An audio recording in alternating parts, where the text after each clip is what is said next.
have news. I am Josie Bolter, and as always, I am accompanied by Benjamin Bolter and Ella Bolter. Thanks, Josie. We have a fun and exciting story for you tonight. That's right. Shakespeare's famous play, The Tempest, is coming to Sartell, Minnesota next week. That's interesting, Josie, but first, let's look at the author. William Shakespeare was a famous playwright, and many of his works are still popular today. He was born in Stratford-upon-Avon in 1564 to John Shakespeare and Mary Arden, and his birthday is widely recognized as April 23rd. William was one of 8 children, but with the death of the first 2, he became the oldest. Shakespeare most likely attended the local grammar school in Stratford, but never pursued further education at a university. He instead married Anne Hathaway. This was rushed as she was already pregnant with their first child. Shakespeare was 18 when he got married, and Anne was 6 years his senior. William and Anne had 3 children. Susanna was their oldest. She was born 6 months after their wedding. They later had twins named Hamnet and Judith, but Hamnet tragically died at age 11. Much of Shakespeare's personal life is not known. His career started in London. Scholars now believe that he split his time between London and Stratford for his family, but creating his works was his main priority for around 2 decades. William was one of the founders of Lord Chamberlain's Men, a company of actors in London. This group was renamed the King's Men when King James I took over power in 1603. This company also built the famous Globe Theatre, but it sadly burned down in June of 1613. We will be right back after this short break. Welcome back. William Shakespeare wrote many works in his lifetime. He wrote 38 plays, 154 sonnets, and 2 narrative poems. The famous playwright died of an illness in 1616, but his legacy will live on for hundreds of years. The Tempest was one of the last plays written by Shakespeare, as well as one of the shortest. This play was published in 1611 and was performed in front of King James I. Many believed that Shakespeare got his inspiration for this play from recent happenings. Around the time that Shakespeare wrote The Tempest, there was a news story of a man that survived a shipwreck. Scholars think that this story and a conglomeration of other documents assisted Shakespeare in writing this play. The Tempest is now considered a romance, but there has been much discord on whether to consider it a comedy or a romance. Scholars call it a romance due to the intense love between 2 of the characters. Many of Shakespeare's later plays are put into the genre of romance. When performed, the theater would need to be equipped with thunder sheets and fireworks. This play requires sound effects that are necessary for the powerful performances. These sounds and objects are used in all the performances to simulate thunder and heavy winds. Later in the show, we will show you Act 3, Scene 1 of this play. Now let's get to the play itself. It opens with a harsh storm, leaving a ship traveling from Africa severely shipwrecked near an unknown island. This island is not uninhabited. It is home to Prospero, a powerful magician and a former Duke of Milan. He was exiled to this island when his brother stole his dukedom. There with him is his daughter Miranda, who has grown up on this island with no other human contact other than her father and their servants. Ariel is one of their servants. Ariel is a spirit that carries out all of Prospero's wishes. Ariel is in debt to Prospero because he saved Ariel from a tree prison. Caliban is another servant. He is half human and filled with anger and hatred. He is the son of the witch Sycorax and was supposed to rule the island as his mother did, but Prospero took this from him and made him a slave. Along with the characters on the island, there were also some on the ship.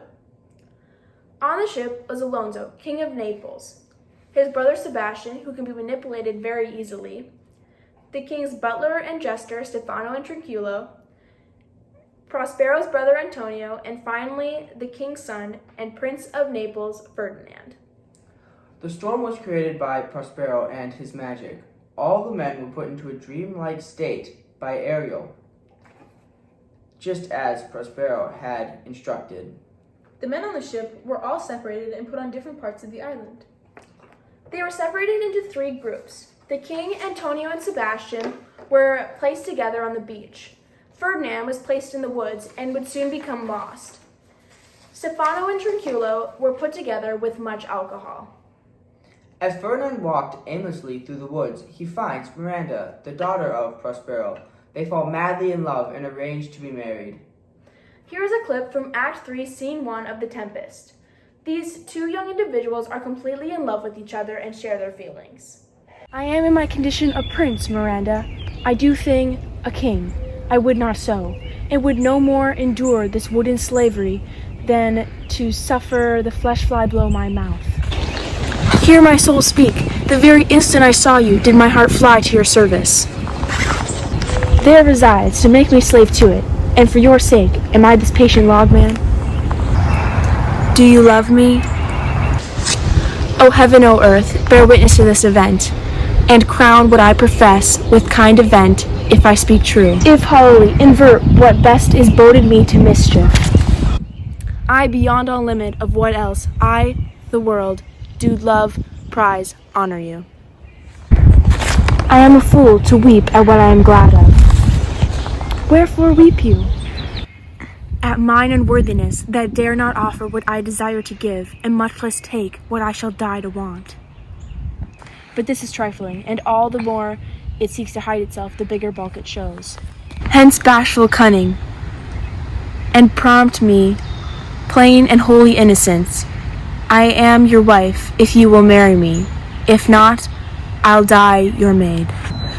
To be your fellow, you may deny me, but I'll be your servant, whether you will or no. My mistress dearest, and I thus humble ever. My husband, then? Ay, with a heart as willing as bondage era freedom, here's my hand. Wow, what a powerful scene. This scene shows that Miranda cares for Prince Ferdinand. She does not want him to work too hard when carrying the heavy logs and even offers to do it for him.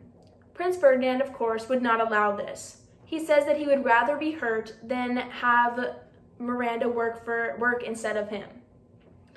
They confess their love for each other and arrange to be married. Very touching. Now let's get back to the rest of the play. Meanwhile, on the beach, Ariel makes the king very sleepy. This gives Antonio time to convince Sebastian, the brother of the king, to kill the king and take the kingdom for himself, much like Antonio did to Prospero. Luckily, just as Sebastian and Antonio were raising the sword above the king, Ariel woke him. Trinculo and Stefano are also running into trouble. They have found Caliban. Stefano is drunk and offers some to Caliban. The half-human thinks that Stefano is a god and praises him, eventually swearing to serve him. The 3 get drunk and plot to kill Prospero and have Stefano rule the island instead.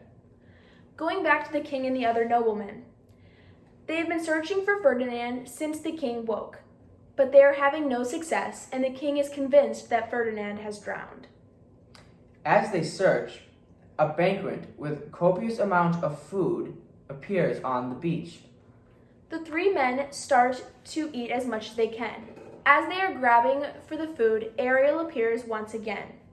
The spirit states all the sins that they have committed against Prospero, and the men are shocked, especially Antonio, Prospero's brother. During this time, Prospero has been watching his daughter and Ferdinand fall madly in love with one another. He decides to throw a party for Miranda and Ferdinand's engagement. During the festivities, Prospero figures out that Stefano, Trinculo, and Caliban are on their way to kill him. He puts an end to the celebration. This is where Prospero realizes that he has controlled everything and has the whole situation under his command. Prospero realizes that in this moment, he wants to extend mercy and not revenge. Prospero orders Ariel to put the men under another spell and bring them all to him. As the men wake, Prospero explains the range of crimes they have committed against him. His own brother, stealing his power and exiling him. Trinculo, Stefano, and Caliban, all planning his murder, and so on. Instead of punishing them, Prospero forgives. After he restores all that is wrong, Prospero vows to give up his magic. After all is forgiven, Prospero reveals that Ferdinand is alive and engaged to his daughter Miranda. The king is elated at this news. Prospero then asks to be freed so he can return to Naples and regain his rightful place as Duke of Milan. What an amazing story that Shakespeare has created. We'll be right back after this short break.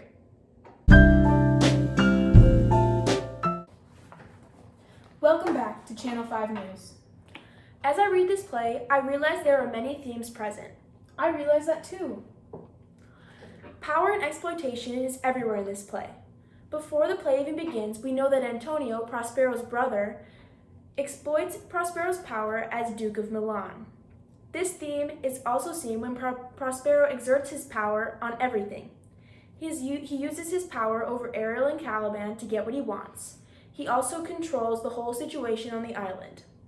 Every scene in this play has an absence of harmony due to power and exploitation from the characters. The theme of revenge and forgiveness and the power of language are both prevalent in this play. All of the characters want revenge on someone else. Prospero wants revenge on Antonio, and Caliban wants revenge on Prospero, and so on. But most of the characters figure out unleashing revenge does nothing. Forgiveness is the only cure. Almost all of the characters exude forgiveness at the end of the play. The power of language is huge and widespread. In the play, all the characters use power of language to persuade, manipulate, seize power, and make amends. More themes I picked up on are utopia and idealism, as well as magic. Prospero is considered the idealist of the Tempest. Though Prospero started out seeking revenge, later in the play he sought harmony above all else. The other characters also wanted revenge, but eventually realized that discord loses to balance. They all sought harmony in the end as well. Magic is another huge theme. Prospero uses his magic throughout the play to get what he wants. He controls spirits, half-humans, and the weather, but in the end, he gives it all up. Along with the many themes, there have been many professional assessments done on this play. A.O. Scott from the New York Times writes that the ideas of the Tempest slosh around, generating glimmers of insight, and empty dazzle and frustration, slivers of feelings, and spasms of sensation. Scott also writes that Shakespeare blends romance, political intrigue, and comedy, making the whole work feel classical and incipently most modern all at once. David Hughes also gave his professional assessment of this work. Hughes writes that what Shakespeare managed to conjure with language might be seen as gilding the lily. The Tempest has the right amount of pizzazz, from the imaginative effects to the picture produced, creates a diverse, arresting, and wildly unpredictable story. Those assessments are very interesting. We have some of our own as well. I thought the play was very easy to read and follow. The characters could become confusing at times, but once you start reading or watching it, it all clears up. This is a great story of forgiveness and love. This play is a great romance, and I really enjoyed reading it, and I cannot wait to watch it next week when it comes to Sartell.